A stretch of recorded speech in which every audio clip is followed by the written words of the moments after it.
Hi guys, this is a really random video and I don't know why I'm making it. It's probably inspired by listening to other people's stories on YouTube. I'm sorry I can't put my face and my name and everything.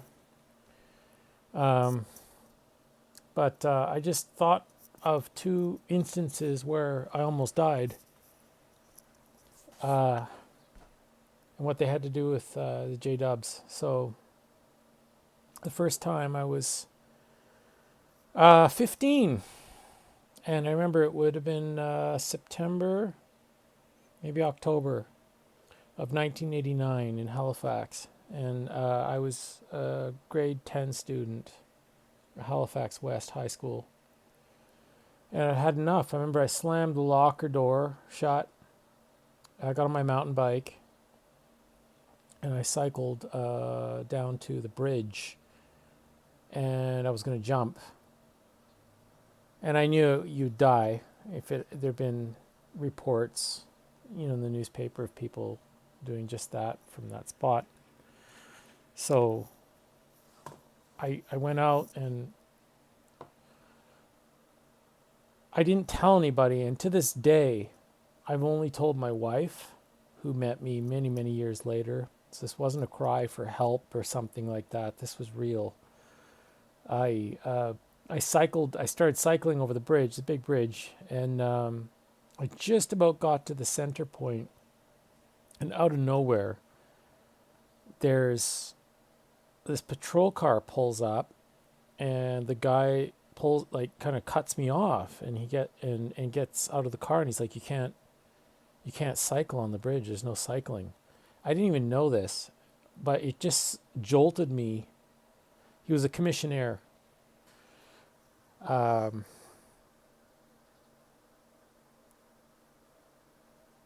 and it just stopped me, and he escorted me off the bridge. He didn't know I was going to commit suicide. He thought I was just like cycling. And the whole thing, obviously I couldn't jump because the guy was with me, but it just interrupted my thought pattern at the time. And I remember I went back. I think I drove down to where my dad was doing a part-time job thing in janitor work in this other witness running a mattress shop. It's just fucked up, these things. And I didn't tell them. I never told anybody for years, what had just happened. But this was hardcore stuff about spirituality and about the J Dubs and everything else. I'm sorry, I'm drinking. It's the only time I can talk about this stuff. Uh,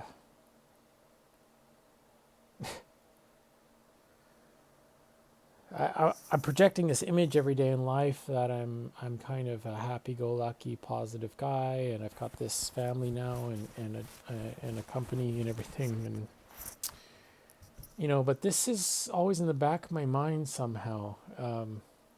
Anyway, the other time was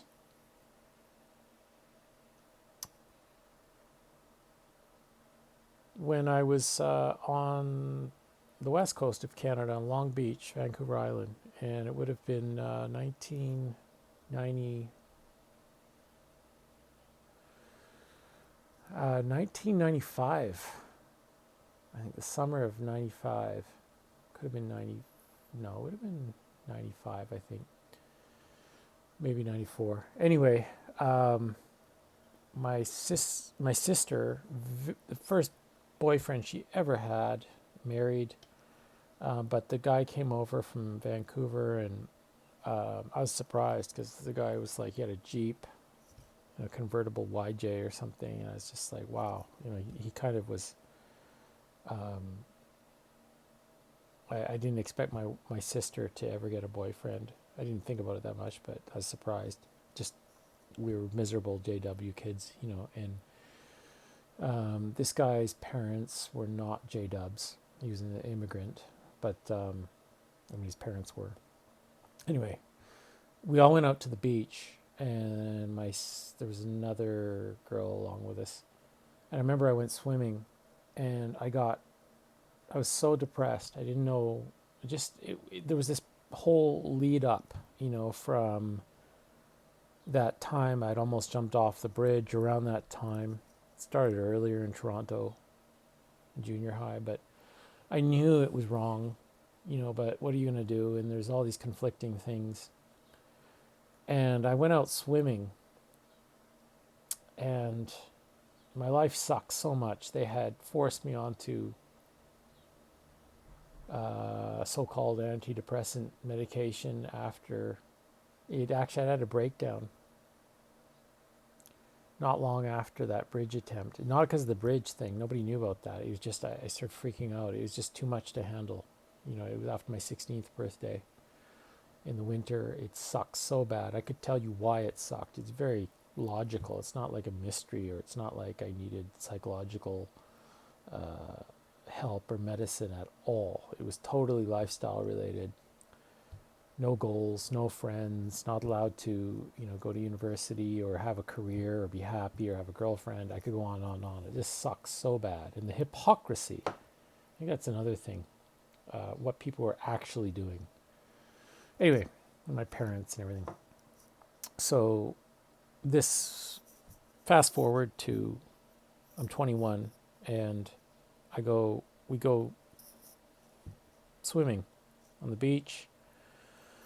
It's cold, as it always is in Canada, and I get sucked out. I didn't know, but there was a riptide or an undertow or whatever right on that beach, right at the spot I was. And I was pretty strong, but I remember swimming for about 5 minutes, and I looked up, and I was actually farther from the shore. I was swimming into the shore, and I started to panic. I was like, I realized that I was going to die, and I started calling for help. And there was some people on the beach just standing there very far. I couldn't see their face or anything, like sticks. And I was getting farther, and my arms started getting numb. And I knew I was going to die. And I remember this flashing through me and praying and just, sorry to say this, I felt like there was nothing there.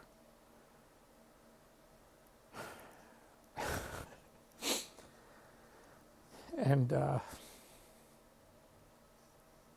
praying to Jehovah, nothing there.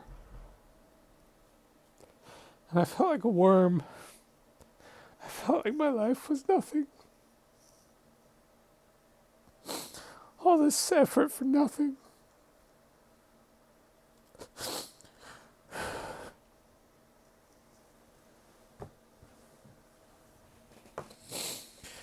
And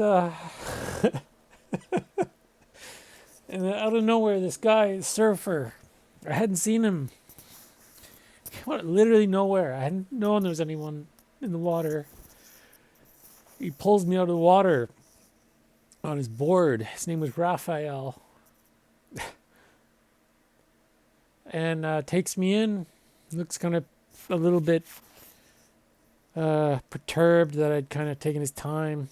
He didn't realize he'd saved my life. He takes me back to the beach.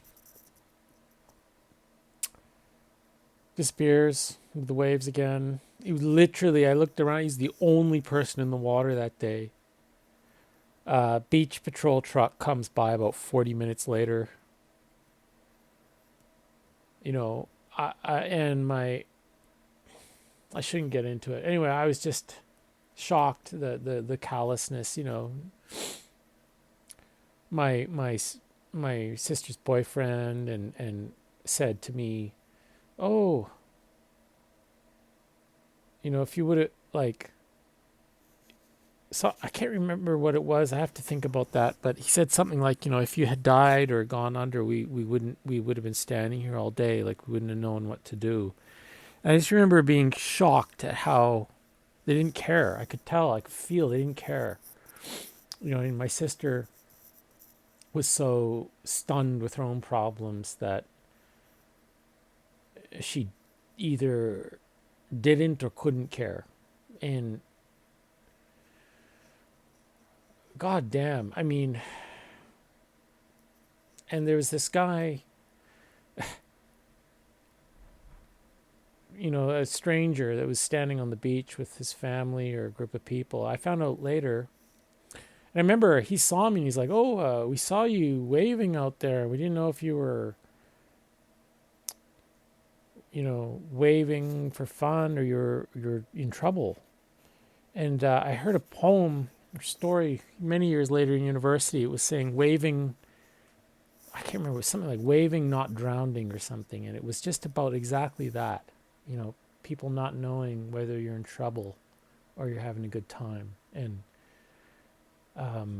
that same guy ended up, he didn't know, I think, who I was. I don't know. I think he kind of recognized me, didn't know where from, but it was probably about a year later that I ended up I went to a charity organization. They gave me a $20 certificate for groceries at the local grocery store because I'd been kicked out of the house. And I was trying to live on my own as a 21-year-old with a junior high school education who had gotten this sort of temporary job. And I just knew the JWs weren't right. That's my story.